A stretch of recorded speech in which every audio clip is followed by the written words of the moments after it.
Bienvenue dans les carnets du Nouveau Détective. Le Nouveau Détective, le premier magazine d'enquête sur les plus grands faits divers. Sa mère et sa petite sœur ont eu le temps de fuir. Mais le petit garçon de 18 mois s'est retrouvé piégé dans sa chambre. Abandonné seul, avec un tueur. Une enquête d'Axel Vigneux.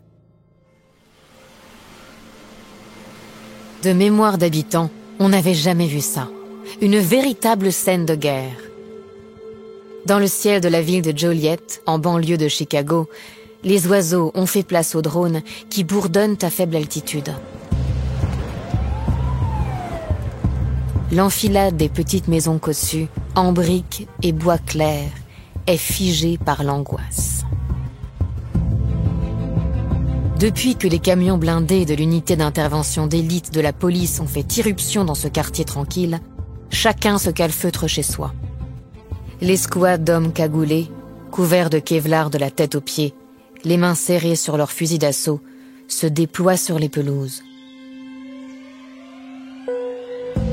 Le silence est tendu, interrompu de loin en loin par l'écho des radios. Est-ce qu'on a un visuel ? Négatif. Restez en position. Tous les regards sont braqués sur le numéro 8310 de la rue. Une chose est sûre, le type, à l'intérieur, est armé. Plusieurs témoins ont entendu claquer une dizaine de coups de feu.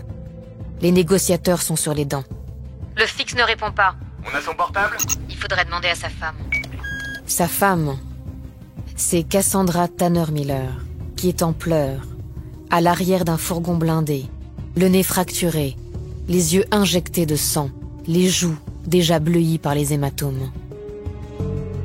Un policier lui souffle. Madame, calmez-vous, la situation est sous contrôle.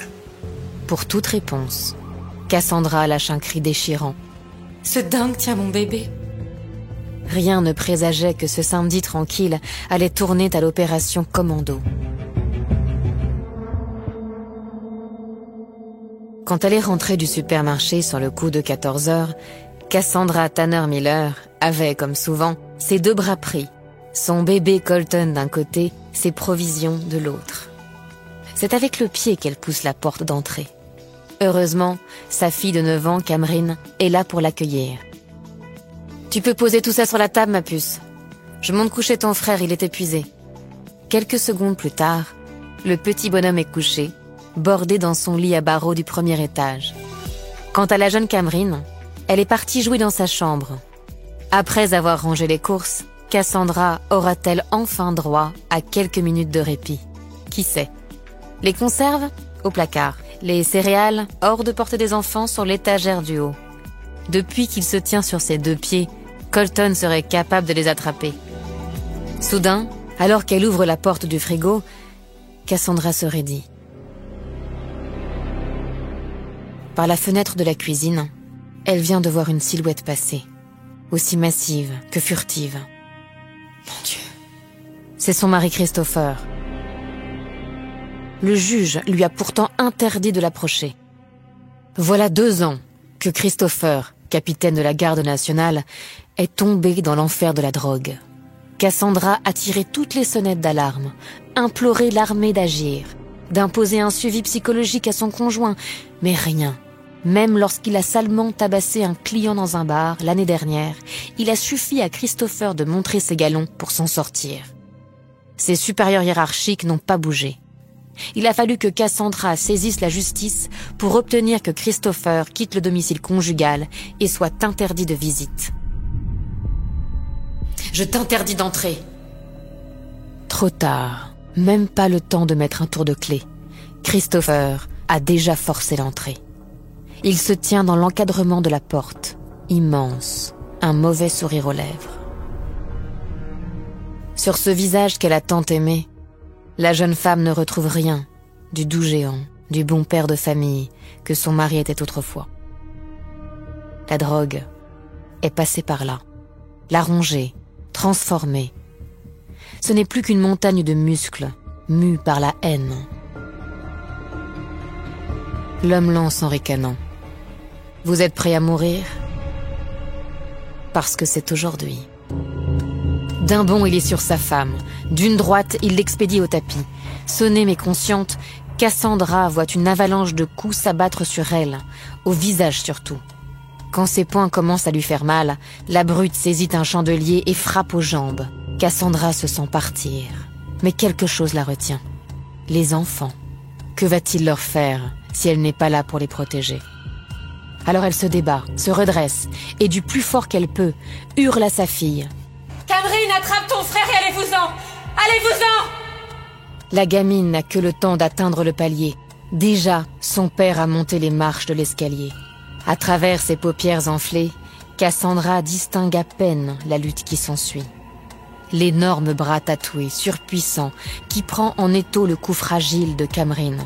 Son hurlement de terreur et les jurons de Christopher quand la petite, par miracle, réussit à lui échapper.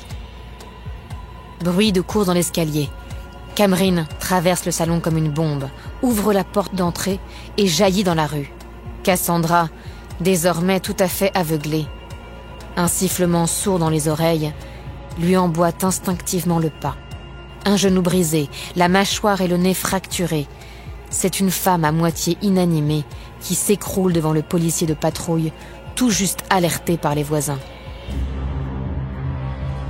Tout va bien, madame. C'est terminé. Les renforts sont en route. Mais Cassandra se fiche des renforts. Camerine ?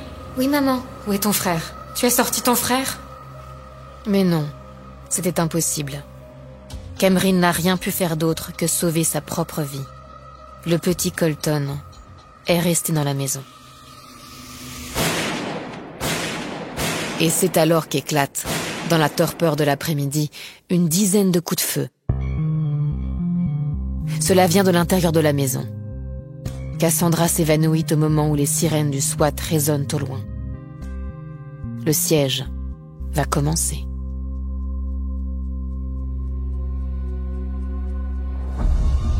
Une heure plus tard, Christopher Miller n'a toujours pas répondu aux appels répétés des négociateurs. C'est l'impasse. Au poste de commandement, on récapitule la situation. Le suspect est armé. Aucune activité observée dans la maison. Avec la vie d'un bébé en jeu, autant dire que les policiers hésitent à intervenir.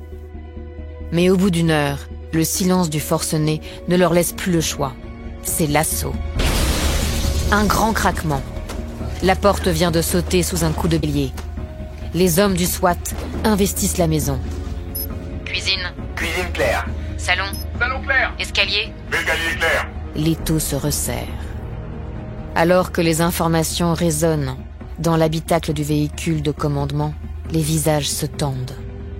Puis un silence se fait sur la fréquence, interminable. Enfin, un grésillement. Nous sommes dans la chambre de l'enfant.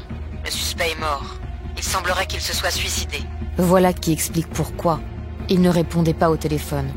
Mais qu'en est-il du petit Colton ? L'enfant a été tué. De 9 balles. Par 9 fois, son père a tiré, visant le bébé de 18 mois, son propre fils, avant de retourner son arme contre lui. Entourée d'une poignée de proches, Cassandra a accompagné Colton au cimetière. Mais si elle n'a pas pu le sauver, elle veut au moins le venger. Pourquoi l'armée a-t-elle protégé un déséquilibré qui aurait dû être enfermé entre 4 murs épais, en prison ou à l'hôpital psychiatrique? C'est à cette question qu'elle exige une réponse.